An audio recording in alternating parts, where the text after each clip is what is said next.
Steve and Quincy Urkel is a fictional character on the ABC-CBS sitcom Family Matters, who was portrayed by Jaleel White, originally slated to have been a one-time-only character on the show. He soon became its most popular character and gradually became its protagonist. Steve is the epitome of a geek nerd with large, thick eyeglasses, flood pants held up by suspenders, multicolored cardigan sweaters, and a high-pitched voice. He professes an unrequited love for his neighbor Laura Winslow, perpetually annoys her father, Carl, and tries to befriend her brother Eddie. Amongst the rest of the family, Harriet Winslow, Rachel Crawford and Estelle Winslow are more accepting and caring of Urkel. Throughout the series' run, Steve is central to many of its recurring gags, primarily property damage and/or personal injury as a result of his inventions going awry or his outright clumsiness. He becomes known for several catchphrases uttered after some humorous misfortune occurs, including "I've fallen" and "I can't get up," after he accidentally got drunk and fell off the edge of a building in the episode Life of the Party. "Did I do that? Whoa, mama," and "Look what you did." Additionally, he frequently insinuates, "You love me, don't you?" and "I'm wearing you down, baby, I'm wearing you down," to Laura Winslow, the usual object of his affection. Character development. Steve Urkel first appeared on the 12th episode of the first season, Laura's First Date, as a nerdy young boy who took Laura Winslow out on a date, where he is depicted as being madly in love with her. But, in an example of unrequited love, Laura did not return these feelings because of Steve's nerdy, infuriating personality. Although intended to only appear once, White's portrayal became very popular with the show's studio audience during the live taping of the episode, his popularity later crossing over with the home viewing audience after the episode aired, for his humorous, geeky antics. After appearing in other episodes, he joined the main cast beginning with the Season 2 premiere, Rachel's Place. Throughout the course of the series, Steve maintains his extreme infatuation with Laura and regularly invites himself over for unwanted visits to her house, much to the annoyance of the Winslows. Amongst Steve's other famed character traits are his exceptional scientific skills crafting devices that would be impossible to construct in reality, his absurdly destructive clumsiness, and his kind heart. Steve is commonly known and respected by other characters for his kindness to others, his never-ending love and loyalty for those he holds dear, and, alongside with Harriet, his position as a voice of reason and source of wisdom for the often bickering members of the Winslow family, all of which serve as redeeming qualities for his generally unwelcome or tolerated presence. He always cares for and means well for other people, but is often the misunderstood victim of the Winslows' anger and rejection, especially of Carl, Eddie and Laura, who all struggle to see through his clumsiness and annoying behavior and to understand and appreciate him for his positive traits. Although he is often portrayed positively for being a kind and virtuous person compared to other repentant characters, Steve is not a flawless character. While he is indeed kind and good-natured, Steve tends to be needy, overbearing, and often demonstrates very poor empathy, understanding, and consideration of other people's feelings, especially when they feel negatively towards him. He shows little regard or respect for Laura's choice to not reciprocate Steve's affections. One example of Steve's lack of consideration for others is in the Season 4 episode, Surely You Joust, when he accidentally caused Carl and Eddie to fall off of the roof while they were installing a satellite dish, only to demand an apology from on Carl for unintentionally landing on top of Steve, and even going so far as to fight back when Carl subsequently banished him from the Winslow house, leading Waldo to arrange for Carl and Steve to settle their issues on American Gladiators. Steve's random awareness of his own overbearing presence is addressed multiple times throughout the series, yet even when he is aware of the agony he causes to others, his overbearing need for attention is easily greater than any desire to correct his own flaws for the comfort of other people. He lives very strictly the way he feels most comfortable, and unintentionally forces people around him to tolerate him or adapt around his lifestyle, because his feelings are too sensitive to rejection by the people he loves most. The Winslows are very hesitant to leave him heartbroken. Although easily prone to having his feelings hurt, he remains rarely ever concerned about why people get so angry at him. So while he is considerably vulnerable to emotional pain, he is almost completely immune to guilt, regret, and any chance to learn from his mistakes, the way the Winslows do. This later came back to haunt Steve at the end of Season 4's Buds and Buns, when he found out what life was like in the Winslows' position when Mara became overbearing and stalked him. With her stalking him in Seasons 5 and 9, it helped Urkel finally appreciate respecting people's privacies. Nonetheless,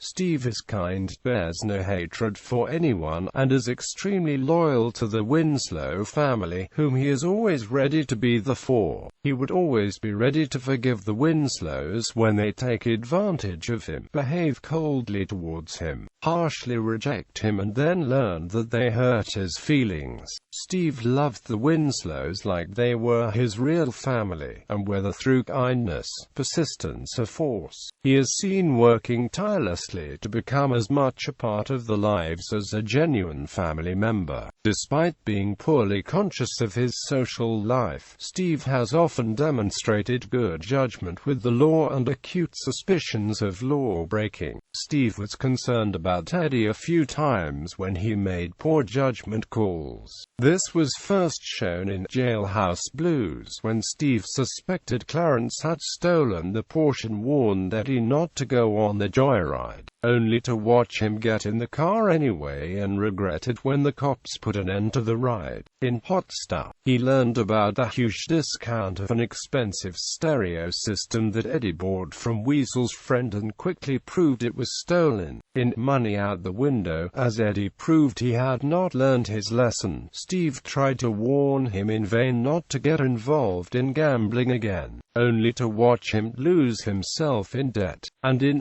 Scammed, Urkel suspected the owner of the Ace Lounge being a con artist and warned his friends not to enter, only to once again watch Eddie proceed anyways and regret it later. Steve himself has gotten into some scrapes along with Eddie, such as telling Eddie of a secret illegal gambling den in order to benefit both, and Eddie is actually appreciative of Steve's background in mathematics and probability, as well as the claim that the Urkel family has amazing luck in games of chance. Interestingly, Steve does have somewhat of a spiritual side despite his vast knowledge in science, such as his belief in Santa Claus. When Laura asks him how Santa Claus can deliver presents all over the world in just one night, Steve replies, "Well, it's a miracle. You don't analyze miracles, you just believe in them." In Season 3, he joins a church and became a Christian. He tells Estelle that his father asked him how, with his scientific training, he could believe in God when he can't see, hear or touch him. Steve replied that he can't see, hear or touch an atom either, but he believes it exists.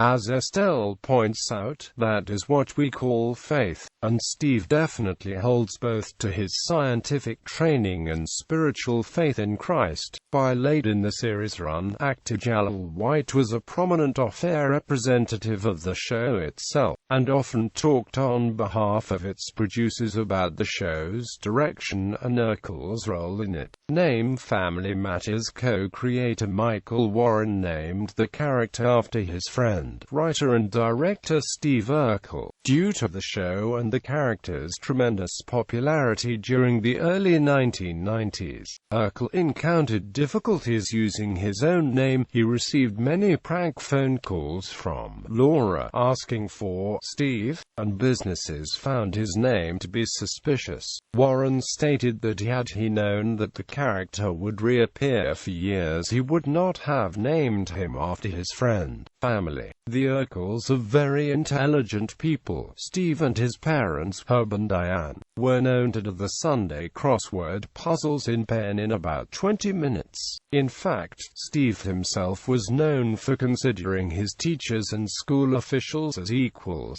calling them by their given names instead of Mr., Mrs., or Ms. He is also fluent in Japanese and Korean, has studied French in high school, and would sometimes speak Japanese to Principal Shimata, Vanderbilt High School's Japanese-American principal. However, on many occasions, it is said a reference that Steve's parents have nothing but total contempt for him, and are the best to avoid him at all times.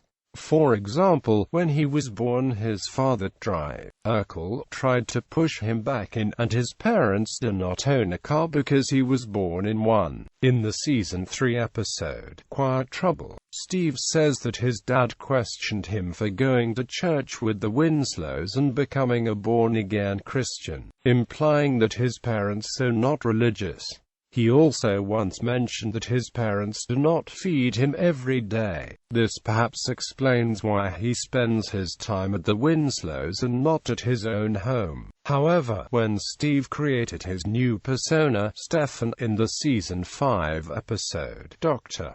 Urkel and Mr. Cool, they started to show the love for him and finally introduced him to his grandparents. It may be assumed that his parents, although nerds, are very shallow people and prefer Stefan's company rather than Steve's. The viewers see that Steve has at least 4 relatives who do care about him. In the season 1 episode, The Big Fix, his uncle Ernie drives him on his date with Laura and takes a picture of the two. He also has a good relationship with his aunt Una from Altoona. Una visits Steve in 2 episodes and acts as a mother figure to him, in addition to Estelle. He also mentions his Uncle Cecil throughout the series, and implies that Uncle Cecil cares for Steve. His cousin, Myrtle Urkel, is very close to him and treats him like her brother. Her infatuation with Laura's brother Eddie mirrors Steve's love for Laura. However, Eddie never grew to like Myrtle, unlike Laura, who did grow to like Steve. In Myrtle's final appearance in season 9's Don't Make Me Over, she realized that she is acting like a prostitute and decided to end her infatuation with Eddie to pursue some other men. Other relatives included Myrtle's father, Big Daddy, who did not think Eddie was a good choice for his daughter except when bribed with cash. It is mentioned in season 2 that Big Daddy and the other relatives pay Steve a lot of money not to visit them. However, they tolerated him after he got a makeover and became less clumsy. Steve has a gangster cousin from Detroit named Cornelius Eugene Urkel, who went by the moniker Original Gangster Dog. Steve does not have a good relationship with him and tries to avoid him at all costs. This is because whenever he comes to visit, Cornelius wants money from him.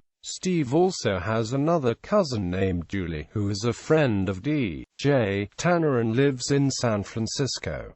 In his first episode, Laura's First Date, Steve's father is mentioned in the line, "Did I mention my dad knows Wayne Newton?"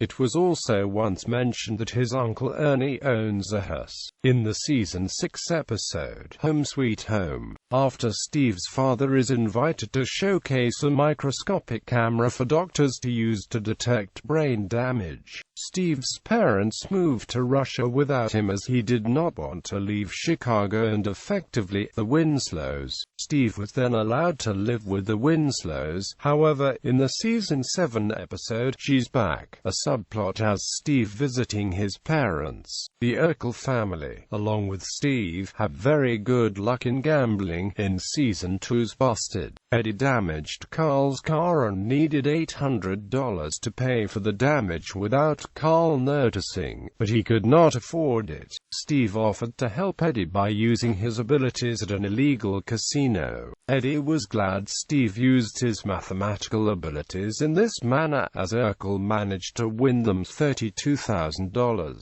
only to have the gambling den be raided by the police. Eddie ends up having to face the music in front of Carl, who before the tirade said not to concern himself with Steve, as he is facing commensurate punishment from Dr. Urkel. In one episode, Steve alludes to Kenyan-American descent, describing the Urkel surname as meaning a benign cyst on the foreleg of a wildebeest in Kenya. Relationships. Steve had been in love with Laura since they were in kindergarten. However, she did not always reciprocate the feelings that he had for her and would date other guys more to her taste. Unlike Greta's successful warding off of Myrtle, Laura's would-be boyfriends would often bully Steve, but it always ends with him warding them off, especially when he knows most of them would end up hurting her in the end and refused to allow them to take advantage of her. Steve has shown that, unlike Myrtle, he does respect Laura's personal space. However, she has shown appreciation for Steve when he selflessly risked himself to not only protect her, but also has saved her father's life. In the 9th season episode, Out with the Old, he finally gets himself a makeover in time for Laura's charity bachelor auction, and, though it was not a success, her feelings for him finally changed, and they eventually become engaged to be married. By Pop Goes the Question. Later that season, Steve had a short and brief relationship with Susie in season 2, but the relationship ended when he introduced her to the president of the chess club.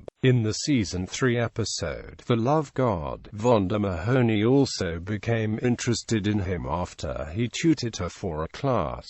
Fearing that she wants to make herself easy for Eddie to date, Steve teaches her the dangers of it and helps her have love and self-respect for herself. Although Vonda felt better about herself, this did not sit well with Eddie, who wanted to pound Steve for it. In season 4's A Thought in the Dark, Steve was set up with Laura's boyfriend Ted's cousin, Myra Monkhouse, so Laura could have some space from his infatuation. Although he was initially attracted to Myra because of her intelligence and sweet personality, he was soon disgusted by her jealous and possessive nature by the end of Buds and Buns. This was explored in both seasons 5 and 9, when Steve finally saw what life was like in Laura's shoes when he pursued her relentlessly. Though in love with him, Myra was also frustrated with Steve and asked him why he even loves Laura. When he agrees to go steady with her in season 6's Paradise Bluff, she did somewhat revert to the sweet, intelligent girl he was originally attracted to. By season 9, he grows apart from her as he matures, and Laura started to return the feelings he had for her. In Breaking Up Is Hard to Do, during the date at the restaurant more, it became clear to Steve that Myra hated his makeover and demanded that he return to the sexy nerd she loved so much. When he refused, she broke up with him first, although it later turned out to be a ploy so she could get him to renounce his love for Laura and stay with her. When that failed, Myra resorted to stalking and spying on him with illegal surveillance gear in her room with a spy cam attached to his glasses. In Crazy for You, she teamed up with Stefan to stop Steve and Laura's date. Although initially successful, Laura still wanted to date him him, and Myra vowed never to stop stalking him until he took her back. In the following episode, Crazier for You, Steve has learned that Myra was spying on him and confronted her about it. He orders her to stop stalking him and renounce her love for him because he will never take her back, and reaffirms his love for Laura. She refused and got Laura falsely arrested for stealing her watch.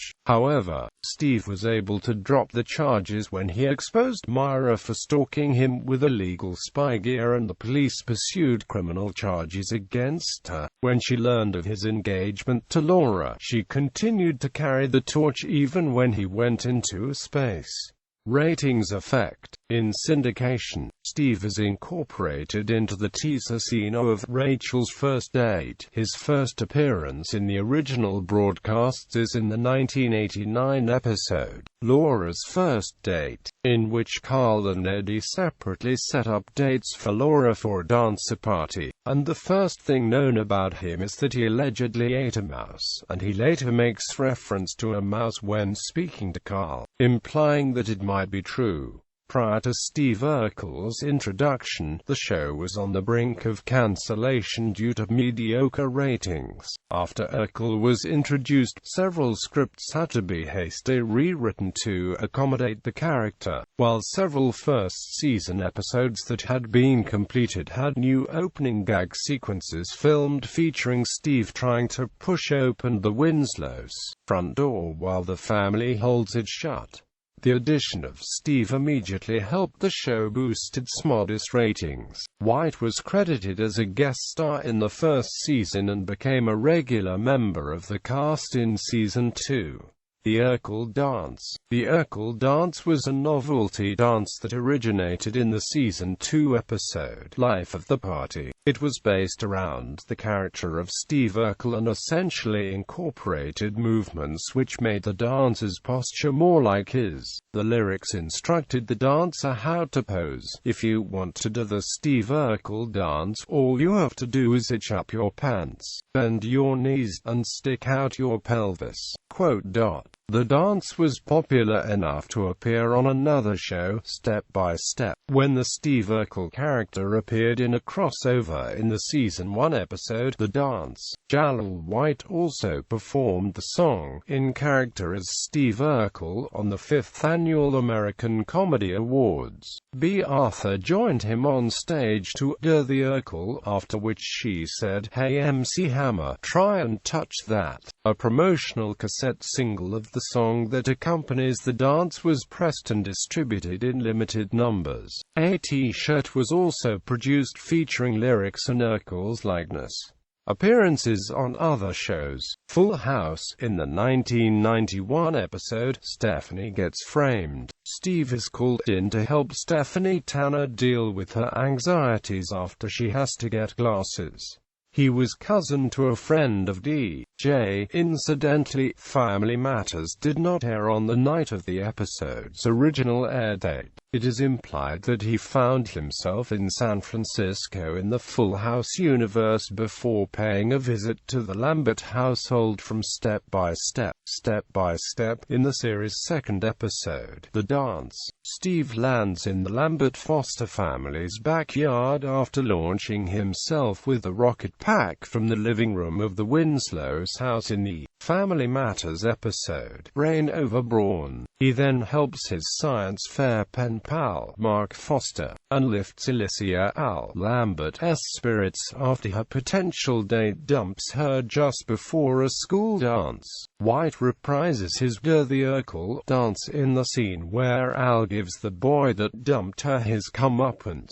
White also makes a brief 2-second cameo as Steve in the 1997 episode A Star is Born, snapping a clapboard on the set of the movie that Al was cast in over her two sisters. Megard. In this short-lived series, Steve makes a non-speaking cameo appearance in the second episode, Love and Money. where he angrily retrieves a television set stolen by Migo. He then appears in the third episode, The Truth About Cats and Dogs, helping out at a model car derby competition. Additionally, in the Family Matters episode, Beauty and the Beast, Steve sends a chain letter to his friend Corey Matthews, who lived in Philadelphia. The reference is to Ben Savage's character from Boy Meets World, but there were no on-screen crossovers. In an episode of Boy Meets World, Corey says he receives a chain letter from his friend Steve. Other appearances. In 2010, Westside Middle School in Memphis, Tennessee outlined its dress code policy on sagging pants, asking students to pull them up and get Urkel, a reference to the character. In this practice, teachers would forcibly pull students' pants up and attach them to the waist using zip ties. Students would also have the photo taken and posted on a board in the hallway for all of the classmates to view. In an interview with NBC affiliate WMC-TV, Principal Bobby White stated that the general idea is to fight pop culture with pop culture. One teacher at the school claimed to have Urkel up to 80 students per week, although after 5 weeks the number dropped to 18. Merchandise. At the height of his popularity, Urkel's name was branded to several products, including a short-lived fruit-flavored cereal known as Urkel O's and a Steve Urkel pull-string doll. There was also a t-shirt line that was created in 2002, but was discontinued shortly after its inception. Reception. In 1999, TV Guide ranked Urkel number 27 on its list of the 50 greatest TV characters of all time. In 2004, he was listed in Bravo's 100 greatest TV characters.